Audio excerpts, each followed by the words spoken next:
Leksiyalarımızı davamlaştırmaz, hürmetli vatandaş. Endiki mavzudun birinci islahi 2021 yıl 4. ayının 12. günü. Endiki mavzumunda mütehassisler Cungo toluq tayyorlanıp koydu. Amerika to'g'risida ham xiyol qilmaydigan bo'ldi, deyishdi. Mavzuli xabar 4. ayning 11 kuni Xitoyning yer shari Tori'da e'lon qilindi. Xabar mundaq boshlandi. Bu endi Xitoy matbuoti tarafdan kelayotgan xabarmi? Xitoyning bu to'g'rida yoki mushu masalaga oid ko'z qarashi, ya'ni Amerikaga tutgan pozitsiyasi ko'z qarashi zodi nima? Hozir bu to'rbiti ana shunday so'zlabdi. Anglab qo'ying vatandosh. Amerika Qo'shma Shtatlar Davlat Majlisi Kengash palatasi Tashqi Munosabatlar Komiteti yordamchisi shu yer vaqti haftaning 5. kuni, ya'ni 4. ayning 9. kuni mundaq ko'rsatdi. Bu komitet 4. ayning 21. kuni asli planlangan 14. kuni emas. Balki 21. kuni bir turlik Cungo bilan qarshilashadigan ta'siri intayin zo'r umumyuzlik qonun loyiha ma'qullaydi. Biz o'tgan sizlarga sal bir jumlada ko'rsatgan edik buni vatandosh. Mush qonun loyiha to'g'risida sizlarga so'zlagan edik.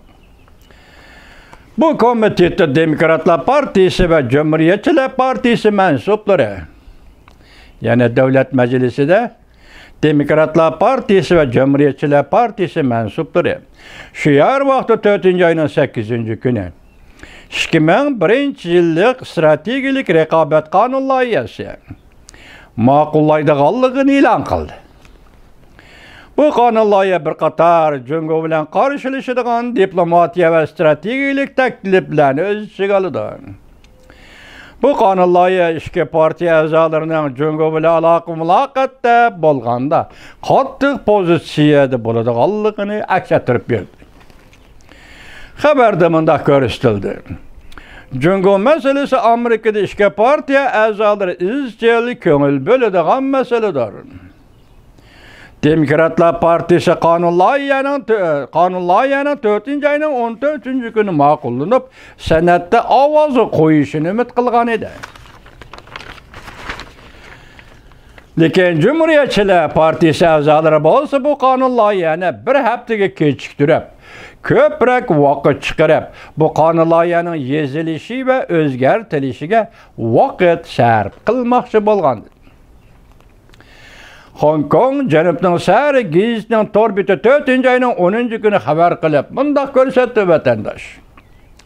Amerikada Kengash palatasi 2021 yillik strategik raqobat qonun loyihasini o'ttirib qo'yishi, Cungo'ning yer shariga kengayishini cheklash, iqtisod va fan texnikalik ikki cho'ng davlat munosabati jiddiylashgan, ya'ni Amerika-Cungo munosabati jiddiylashgan, yomonlashgan bir paytda bu qonun loyiha eng muhim namoyanda bo'lib qoladi.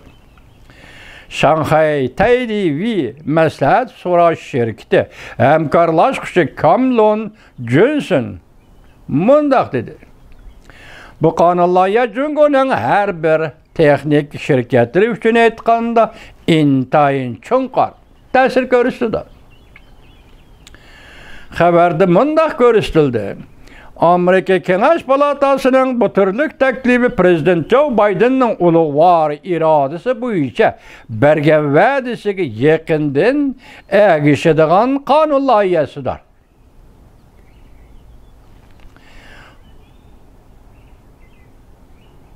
Huri pul muomala guruhi Hong Kong cheklik shirkati tahlilchisi Aydishin mundaq dedi. Cungo allaqachon to'liq tayyorlanib qo'ydi. Endi Amerika to'g'risida boshqacha ham xiyolda bo'lmaydi. Demak, bu yerda deyotgani Amerikada saylovda rahbarlik o'zgarsa, tashqi siyosatda o'zgarish bo'lishi mumkin. saylamda özgürlük yüz berse, Amerikanın Jungo siyaseti özgürlük yüz berishi mümkün. Muşunda ham xiyallarda buluvatkan bolsa Jungo emde eğer muşa kanunlarya bu qatam Amerika Qo'shma Shtatlarının Davlat Meclisi'nin ma'qullanadigan bolsa, Jungo endi Amerika to'g'risida hech qanday ham xiyalda bo'lmaydi, balki allaqachon bunga tayyorlanib qo'ydi.